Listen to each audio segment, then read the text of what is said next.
আর্মিকে উনি অ্যাক্টিভেট করলেন কোথায়? গোপালগঞ্জে। কিন্তু বাকি সব জায়গায় উনি ডিঅ্যাক্টিভেট করে রাখলেন। বিএনপি একটা লিবারেল ডেমোক্রেট দল, কিন্তু এই দেশটা আল্ট্রা রাইটিস্টদের হাতে চলে গেছে। This is the main crisis. দেশটা আল্ট্রা রাইটিস্টদের কাছে চলে গেছে, বিএনপি লিবারেল ডেমোক্রেট একটা দল। এই ক্রাইসিসটা একটা বড় ক্রাইসিস। এই ক্রাইসিস থেকে বিএনপি ওভারকাম করতে পারবে বলে আমার মনে হয় না। এবং দেখেন তারেক রহমান যে বলতেছে, তারেক রহমান বলতেছে আমার কি দেশে ফেরার এটা আমার হাতে নেই নাকি, তার হাতে নেই। এগুলি আমি 5ই আগস্টে 3 মাস পরে বলে রাখছি খালেদ মহিউদ্দিনের শোয়ে। আমার সঙ্গে শামসুজ্জামান দুদু ছিল। He is not coming, he is not coming. Shamsuzzaman Dudu আমাকে কন্ট্রাডিক্ট করতেছে, না সে চলে আসবে। না, ইট ইজ এ মাইনাসটি থিওরি, উনি আসবেন না। আমি 3 মাস পরে বলছি এগুলো। হ্যাঁ, কী কারণে আসবেন সেগুলো ব্যাখ্যা করছি আমি। দেখেন সব বলে যাচ্ছে, কিন্তু যা বলতেছি সব বলে যাচ্ছে।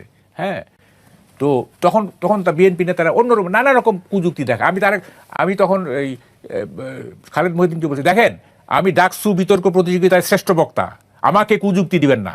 হ্যাঁ, 79-এর ডাকসু বিতর্ক প্রতিযোগিতায়। এখন এইসব নানা রকম যুক্তি টুক্তি দেয়, নানা অপযুক্তি দেয়। হ্যাঁ, পরে কিন্তু দেখা যায় যে ওগুলি আর হচ্ছে না। হ্যাঁ, আমার কথাই কিন্তু প্রিভেল করে। ফলে বিএনপির জন্য এখন একটা বড় সংকট যে তারা লিবারেল ডেমোক্রেসি আর চর্চা করতে পারবেন না। হ্যাঁ, চর্চা করতে পারবেন না, নানা রকম আঘাত আসবে, নানা রকমই আসবে। এটা কিভাবে বিএনপি মোকাবেলা করবে আমি ঠিক বুঝতে পারতেছি না। এবং প্রথম থেকে ভুল পলিটিক্স করে আজকে বিএনপি এই জায়গায় চলে আসছে। হ্যাঁ, তো এখন আমাদের সমস্যাটা কি, আমরা মনে করতেছি কি এটা খুবই, দিস ইজ এ ভেরি, মানে আমি কি বলবো, যে ইলেকশনটা হয়ে গেলেই বোধহয় এভরিথিং ইজ সলভড। হ্যাঁ, অথচ রাষ্ট্র কোথায় চলে গেছে। আমি তো বললাম কোনো ইমিডিয়েট সলিউশন নাই, কোনো মিড টার্ম সলিউশন নাই, কোনো লং টার্ম সলিউশন নাই। It's a problem of century. হ্যাঁ, এগুলি যে জায়গায় আমরা চলে গেছি। ফলে এখান থেকে কিভাবে উদ্ধার হবে আমি জানি না। মানে কোনো all the doors are closed. হ্যাঁ, এবং ইউনূস সাহেব আমাদের জন্য কোনো ডোর ওপেন রাখেন নাই।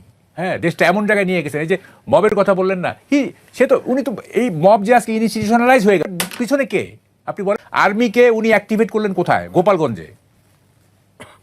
কিন্তু বাকি সব জায়গায় উনি ডিঅ্যাক্টিভেট করে রাখলেন। হ্যাঁ, উনি অ্যাক্টিভেট করতে চাইতেন, তাহলে কি মব থাকতো না তো। আর্মি কেন অ্যাক্ট করে না? ইউনূস সাহেব চান নাই, ইউনূস সাহেবের চিফ অ্যাডভাইজার চান নাই, তা আমরা কেন অ্যাক্টিভেটেড হব? উনি যদি আর্মিকে বলতেন যে আমি মব দেখতে চাই না, ঠিক আছে, মব থাকে বলেন আপনি। উনি অ্যাক্টিভেট করলেন কোথায়? গোপালগঞ্জে, যেখানে ছাত্ররা যেখানে সংকটাপন্ন।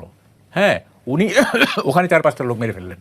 হ্যাঁ, তো এগুলি হেড অফ দি গভর্নমেন্টের কাজ আপনি বলেন? হ্যাঁ, আজকে কোথায় চলে গেছে দেখেন। মানে আপনি কয়েকদিনের যদি আপনি কতগুলি সিনারিও, এই গত 3-4 দিনের দেখেন তো দেশটা কোথায় চলে গেছে। হ্যাঁ, কোথায় চলে দেখেন। একদিকে আপনি যে ইলেকশন হবে না, আপনি বলতেছেন কি ইলেকশন না, আপনার এই জামাত নেতা বলতেছে আমি যাদেরকে মামলা দিতে বলবো পুলিশ সেই মামলা নিতে হবে। ঠিক আছে, তিনি এটাও বলে সূর্য তার জন্য অপেক্ষায়। এটা বলেনি, এটা এই চিটাঙের যে ভাষায়, এটা আপনারা সবাই একজন সূর্যটা এটা আমি বলি শুনেন না, এর কথা বলেন। আরে শুনেন না, এসেছে সংবাদ মাধ্যমে, বললাম তো আপনি শুনেন ভিডিও। জি, আমি আপনাকে একটু দেখাতে চাই যে এই আমার কথা শুনেন, কি আছে ওখানে বাদ দেন। সূর্য থেমে থাকি, সূর্য থেমেই আছে সবসময়। পৃথিবী ঘুরছে, সূর্য স্থির, সূর্য থাকবে কি? এটা সবসময় থেমে আছে, সবার জন্য থেমে থাকে। তাহলে এটা কেন বিতর্ক তুলতেছেন, সময় নষ্ট করেন না? এই কথা উনি বলেন, সে কথা বলেন না, বাদ দেন ওটা। প্রথম কথা হচ্ছে এটা বলতেছেন। এদিকে মিরসরাইয়ের আরেকজন প্রার্থী সাইফুর রহমান, সে বলতেছেন আপনাদের যদি সহকারী পুলিশ লাগে, আপনাদের যদি গোয়েন্দা লাগে, আমাকে বলবেন, আমি লোক সাপ্লাই দিব। এই জায়গায় চলে গেছে। কিন্তু আবার ওইদিকে ওই মিরসরাইতে যুবদলের নেতা বলতেছেন, সবাই কর্মীদের বলতেছেন তোমরা রেডি হয়ে যাও, যারা মানে কি ফাইট করতে পারবা। এই দ্বন্দ্ব চলে গেছে। আপনি বলতেছেন ইলেকশনের কথা। হ্যাঁ, এটা হাস্যকর না?